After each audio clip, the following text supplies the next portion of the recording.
together and go overhead as far as you feel comfortable.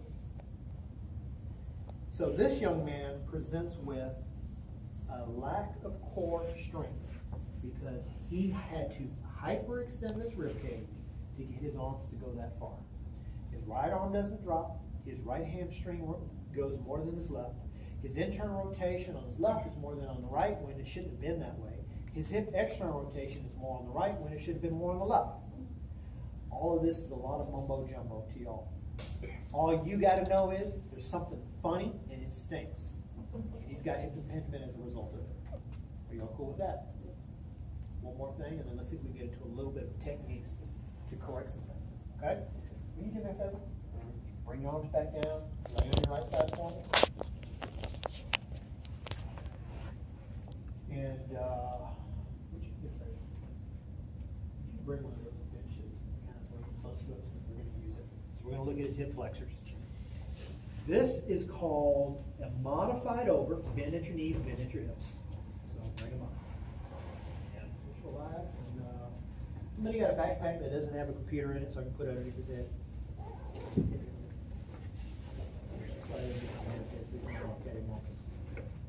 There's a water bottle in It's there. okay. I'll put this underneath your head so you can wrestle. Thank you. Good. And we'll put your stuff. Can you set that over there so I can step on any of that? I don't feel like paying for phones and stuff. All right. This is called a modified open. Telltale sign of femur for hip impingement is that this test, he doesn't pass it. Let me show you what it looks like. Everybody familiar with sagittal frontal and transverse plane? Okay, well, let me tell you what it is real quick. Sagittal is three cardinal planes that we as human beings function in. You may need to look at some of this, and I have a document that I could probably put together and show y'all. If you don't know what the three cardinal planes of motion are, you're going to need to go ahead and digest that real quick, because it's a prerequisite to this class that you know what they are. It's kind of a prerequisite that you know what concentric and eccentric are. So if I find a document, I'm going to put those and post them for your reading on the side. Okay? So we function in three planes. If I bend forward and touch my toes, that is in this direction, am I correct? That is called the sagittal plane. If I go to raise my arm up or bring my leg out in this direction, that is called frontal plane. If I go to plant and rotate, that is in a spiral direction, that is called transverse plane. Those are three planes that we as human beings function in. But when we have impingement, we become over-dominant in the sagittal plane, which means we are sagittally locked up. If we are locked up in the sagittal plane, chiropractors, our thoracic spine and lumbar spine will not rotate in the transverse plane, and you're going to lose integrity in the frontal plane. Does that make sense, everybody? At this level, does that make sense? Okay. So we're going to look at his frontal plane of that hip. Okay? I looked at transverse plane. I looked at sagittal plane. Now we're going to look at frontal plane. That's going to give me an impression of what that hip joint looks like. Okay?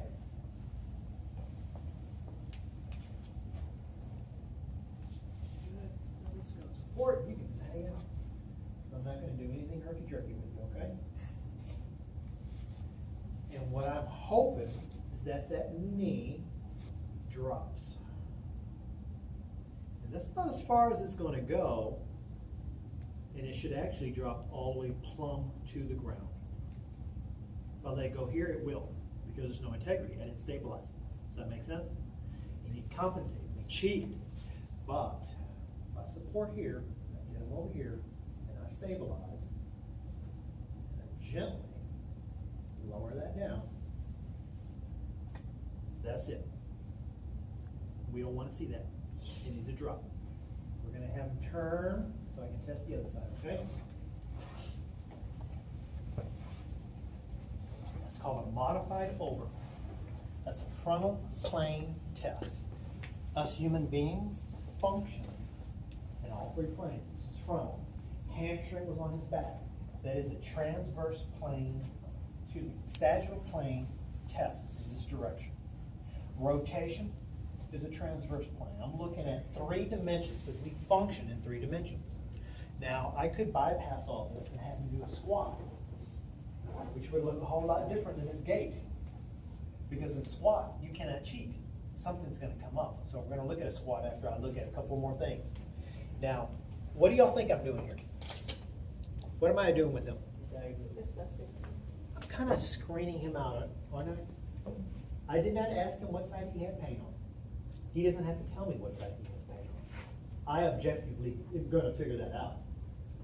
And we'll all look at that. Now, where do we go from there? Great, I know where you got pain. I know what tests. These tests won't mean anything to you other than the hamstrings aren't equal. That should mean a little something to you. Other than he's got way more motion on one side than the other side. That should mean a little bit to you.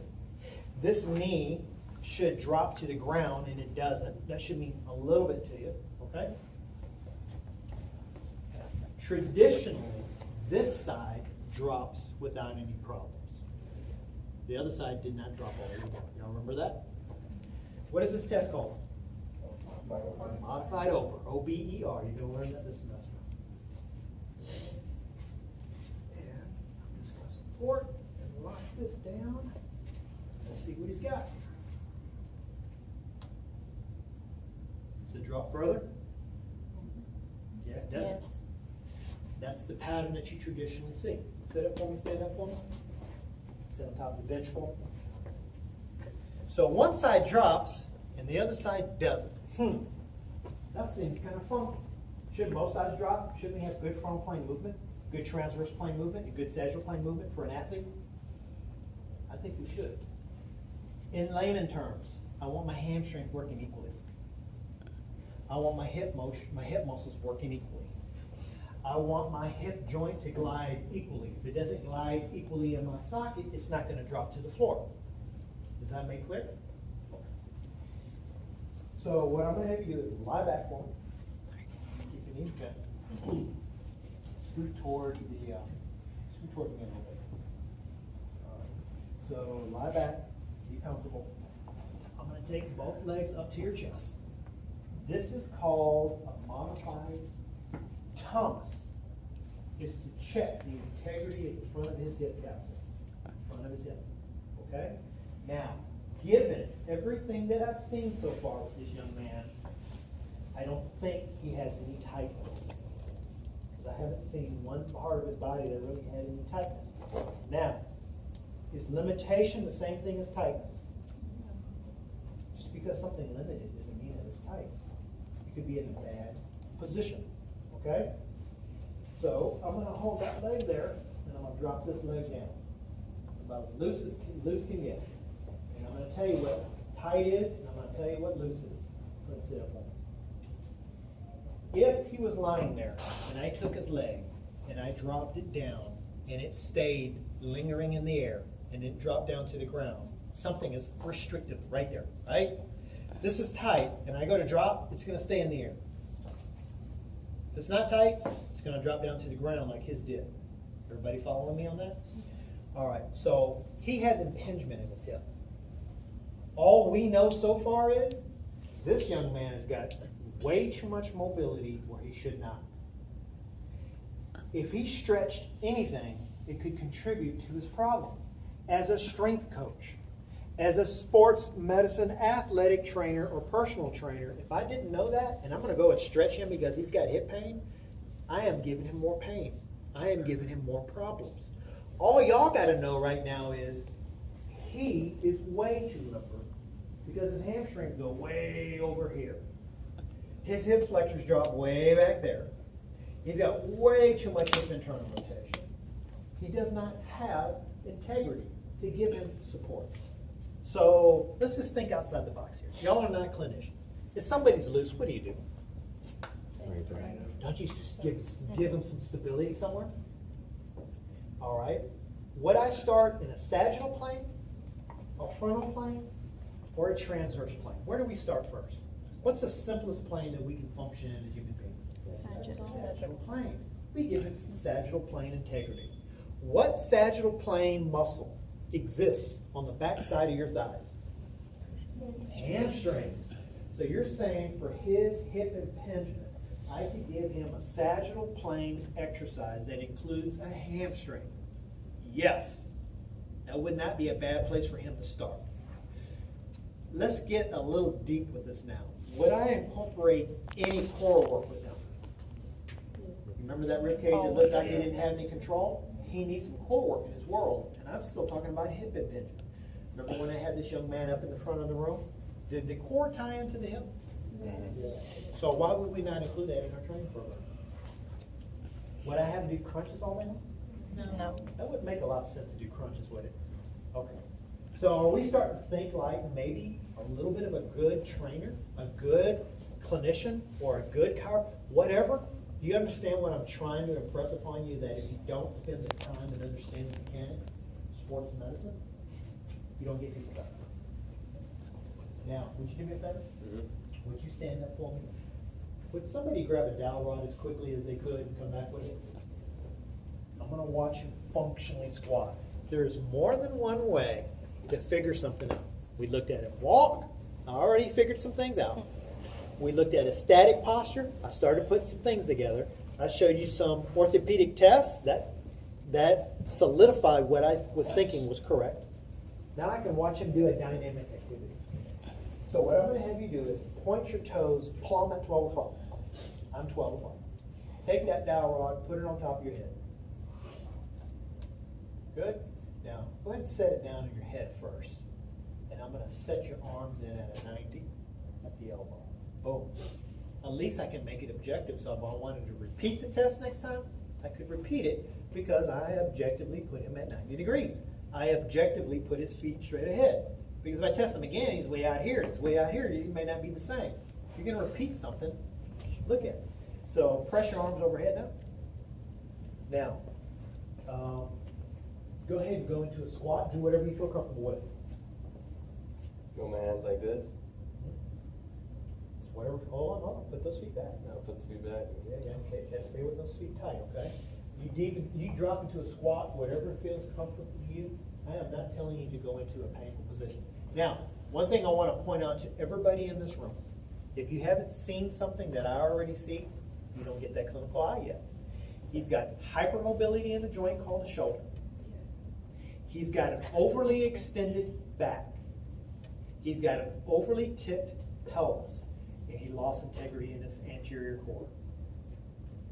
Did y'all know that? And he hasn't done anything yet. That's the clinical eye. You got to pay attention to those things. First off, rest for me. First off, if somebody grabs a bar and they're way behind their head, and you see a rib cage come way up, and you see that back go way deep, there should be something that says, this doesn't look right. You don't have to be a clinician to figure this out. He's got way too much mobility throughout his whole body.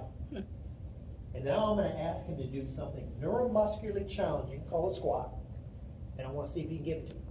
Is that a good thing or a bad thing? If you have too much mobility? If I were working with somebody who had pain, I would probably prefer less mobility, because I can always give them more mobility. But if somebody presents with too much range of motion, it takes a whole lot longer to stabilize and take that range of motion and say, you know what, I don't want more mobility. Because think about hamstrings. They're a core muscle, but they're too long. They're not functioning. Think about a rib cage that's flared open. It doesn't have integrity. It's not functioning properly. I'd much rather see a restriction in a joint or a hamstring, because now I got some stability that I'm working with. Does that make sense? So let me make a notation to my sports medicine professionals here. If something appears tight because they're telling you, do we go after it and stretch it? That would be a big rookie mistake, wouldn't it? Should I arbitrarily stretch hamstrings? No. That would have been a bad mistake, because I would have put him in more issues in the long run. Go ahead and reset and press overhead. Good. And you do whatever you feel comfortable with, but you go into a squat only as deep as you feel comfortable, okay? Here we go. Good. Slow it down just a little bit.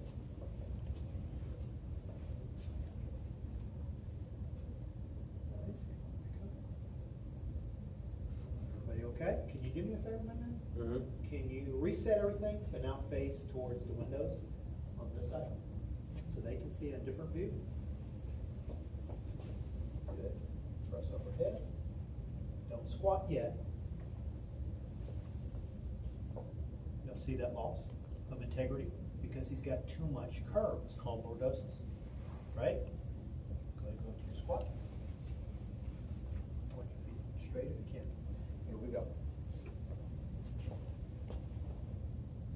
Is he shifting slightly off? Yes. There's a loss of integrity in that squat. Now, relax for me, my man. Would I load that? No. Would y'all feel comfortable loading this man with the squat or a deadlift, knowing what you know now? No. With the lenses that you now have on your eyes? After today, you will never look at a pattern or a person the same way, correct? That's what you call sports science. And that's what we do all semester long. Is that cool? Have a good evening.